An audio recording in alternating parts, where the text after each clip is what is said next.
Strike ఖచ్చితంగా strike నడిచే పరిస్థితులే కనిపిస్తున్నాయి సార్ ఇప్పుడు. ఎందుకంటే ఇప్పటికీ 2 నెలల నుండి మేము స్ట్రైక్ నోటీస్ ఇచ్చి అయినప్పటికీ 2 సార్లు లేబర్ కమిషనరు చర్చలకు పిలిచినప్పటికీ కూడా యాజమాన్యం కానీ గవర్నమెంట్ నుంచి ఎట్లాంటి స్పందన లేదు.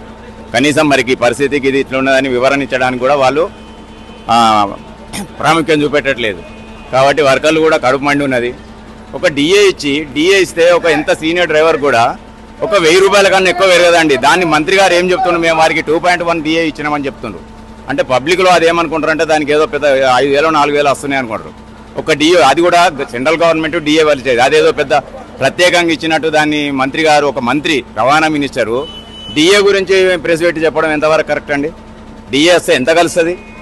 చాలామందికి తెలియదు ఇది.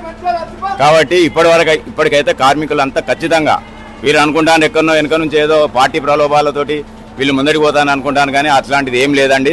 ఇప్పుడున్న మార్కెట్ తీస్తాం, పిల్లల చదువులు కావచ్చు, ఇంకా బయట ఎవరికి కూడా జీతం సరిపోయే పరిస్థితుల్లో లేదు. దానికి అనుగుణంగానే ఇప్పుడు మాకు కావాల్సినవి రావాలని మేము అడుగుతున్నాం. దానికి ఎలాంటి స్పందన లేదు. ముఖ్యంగా ఇంకోటి ఏంటంటే గవర్నమెంట్ రాకముందు మాకు ఎన్ని చెప్పిందంటే ఖచ్చితంగా విలీనం చేస్తాం, ఖచ్చితంగా మీకు పిఆర్సీలు ఇస్తామన్నారు. 2.5 సంవత్సరాలు అయిపోయింది సార్. ఇంకేం చూస్తారండి? ఇంకేం చూస్తారు? వర్కరు ఎన్ని అప్పులు అవుతాడు? రోజు పనిచేసినట్టే రాత్రి పొద్దుగాల 5 గంటలకు వచ్చి రాత్రి 11 గంటలకు పనిచేసినట్టే ప్రతి నెల ఒక 5-6 వేలు అప్పు అవుడే. కాబట్టి గవర్నమెంట్ ఇప్పటికైనా ఆలోచన చేయాలి. మీరు మహాలక్ష్మి పెట్టి ఇవాళ మీ గవర్నమెంట్ నిలవడానికి ముఖ్య కారణం ఎవరండి? ఏ పథకం అండి చెప్పండి? దీపం పథకం వస్తుంది ముందరికి, ఏ పథకం వస్తుంది? గవర్నమెంట్ మహాలక్ష్మి పథకం. ఇవాళ మీ గవర్నమెంట్ నిలబడడానికి మేము పునాదులం. అయినా మేము కష్టాన్ని లెక్క చేయకుండా ఇంత కష్టపడుతుండే మీరు కనీసం చర్చలకు కూడా మీరు యాజమాన్యం రాదు. ప్లస్ ఇది రవాణా మినిస్టర్ ఏం చెప్తాడు, మేము సానుకూలంగా ఉన్నామని నువ్వు ఎక్కడ ప్రెస్ ద్వారా చెప్పడం కాదండి, మా వర్కర్లను పిలుచుకొని మాట్లాడండి. ఇలాంటివి జరుగుతున్నాయి కాబట్టి వర్కర్లు ఆల్రెడీ కడుపు మంటతోటి ఉన్నారు సార్. ఖచ్చితంగా స్ట్రైక్ పోవడమే సార్. సీఎం గారు గిట్ట దీని మీద ఏదైనా ప్రతిస్పందన, రవాణా మినిస్టర్ మీద అయితే మాకు ఆశలు లేవు. ఎందుకంటే ఆయన చెప్పిందే చెప్తుండు, నేను వాళ్ళ కుటుంబ సభ్యుడిని, వాళ్ళంతా మా సభ్యులు, నా డోర్ తెరిచే ఉంటుంది, మేము ఎప్పటికైనా వాళ్ళని ఆదుకుంటాం అంటున్నారు. కానీ మాటలతోటి కడుపు నిండే పరిస్థితులు లేవు సార్. ప్రతి నెల పూట గడవాలంటే జీతం సరిపోతలేదు ఏ వర్కర్ కూడా.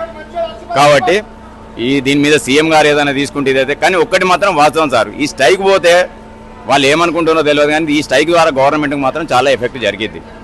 ఇవాళ మీ గవర్నమెంట్ సున్నితంగా నడుస్తుంది, ఇంత ప్రథమంగా నడుస్తుంది అంటే దానికి మేమే కారణం. కాబట్టి మా కష్టాలని, మా ఆర్థిక పరిస్థితులను అన్నింటినీ దృష్టిలో పెట్టుకొని ఖచ్చితంగా సీఎం గారు దీని మీద ఒక స్టేట్మెంట్ ఇవ్వాలి. మా వాళ్ళని పిలిచి మాట్లాడే, ఆర్టీసీ కార్మికులను పిలిచి మాట్లాడాలని కోరుకుంటున్నాం సార్. అంతకు మించి గవర్నమెంట్ మీద కానీ ఎవరి మీద కానీ మాకు వ్యక్తిగత ద్వేషాలు లేవు సార్. ఇది మా ఆకలి మంట, మా కడుపు మంట తప్ప ఇంకేది కాదు సార్. అవు సార్, ఎప్పుడు చూడు 10 సంవత్సరాలలో ఆలయం చేయలేదు అంటున్నారు. మీరు 3 సంవత్సరాలు అయింది కనీసం. మీరు 3 సంవత్సరాలలో ఏమిచ్చిండో చెప్పండి. 3 సంవత్సరాలలో ఏమిచ్చిండు? ఒక పిఆర్సీ ఇచ్చిండ్రు సార్. సీఎం 16% అయ్యారుంటే దాన్ని 21 చేసి 5 పాయింట్లు పెంచి ఇచ్చి మాకేమో ఇచ్చిందని ఎవరికి కూడా 3000కి ఎక్కువ రాలేదు సార్. హెచ్ఆర్ఏ ఆన్లకెళ్ళి హెచ్ఆర్ఏ కార్డు చేసింది. హెచ్ఆర్ఏ కార్డు చేసిన సంగతి ఎవరికి ప్రజలకు తెలియదు, ఎవరి వర్కర్లకు కూడా తెలియదు, ఇంకా కొంతమందికి. కాబట్టి దీని మీద సీఎం గారు ఖచ్చితమైన ఆలోచన చేసి ముందుగా తీసుకుంటే, మీరు ఒకవేళ మేము ఉద్యమానికి పోయి స్ట్రైక్ చేసిన తర్వాత అప్పుడు మీరు మమ్మల్ని పిలిచి మాట్లాడి ఇచ్చినా కూడా దానికి మాకు అంత సాటిస్ఫాక్షన్ ఉండదు సార్. కాబట్టి మేము ఆ దిశగా పయనించకముందే మీరు ఏదైనా నిర్ణయం తీసుకుంటే మాకు అది కొంచెం మా కార్మికులకు తృప్తిగా ఉంటుంది సార్. కానీ అది స్ట్రైక్ దాకా వెళ్ళిన తర్వాత అప్పుడు పిలిచి మీరు మాట్లాడి ఇచ్చినా కూడా మళ్ళీ గదే కేసీఆర్ చేసి 43% ఇచ్చినాం, భోజనాలు పెట్టినాం అన్నట్టు చేస్తే అది ఏ కార్మికుడు కూడా సహించే పరిస్థితుల్లో లేడు. కాబట్టి సీఎం గారు దీని మీద ఖచ్చితంగా గవర్నమెంట్ దీని మీద చేయాలి. రవాణా మినిస్టర్ మాటలు మాత్రం కరెక్ట్ లేవు. అవి డిఏ ఇచ్చింది ప్రెస్ మీట్లో చెప్పడం ఏంటండి? ఎంత సిగ్గుసేటు 2.1 డిఏ ఇచ్చినామని. కాబట్టి దీని మీద గవర్నమెంట్ పునరాలోచన చేయాలని యాజ్ ఏ వర్కర్గా నేను కోరుకుంటున్నాను సార్.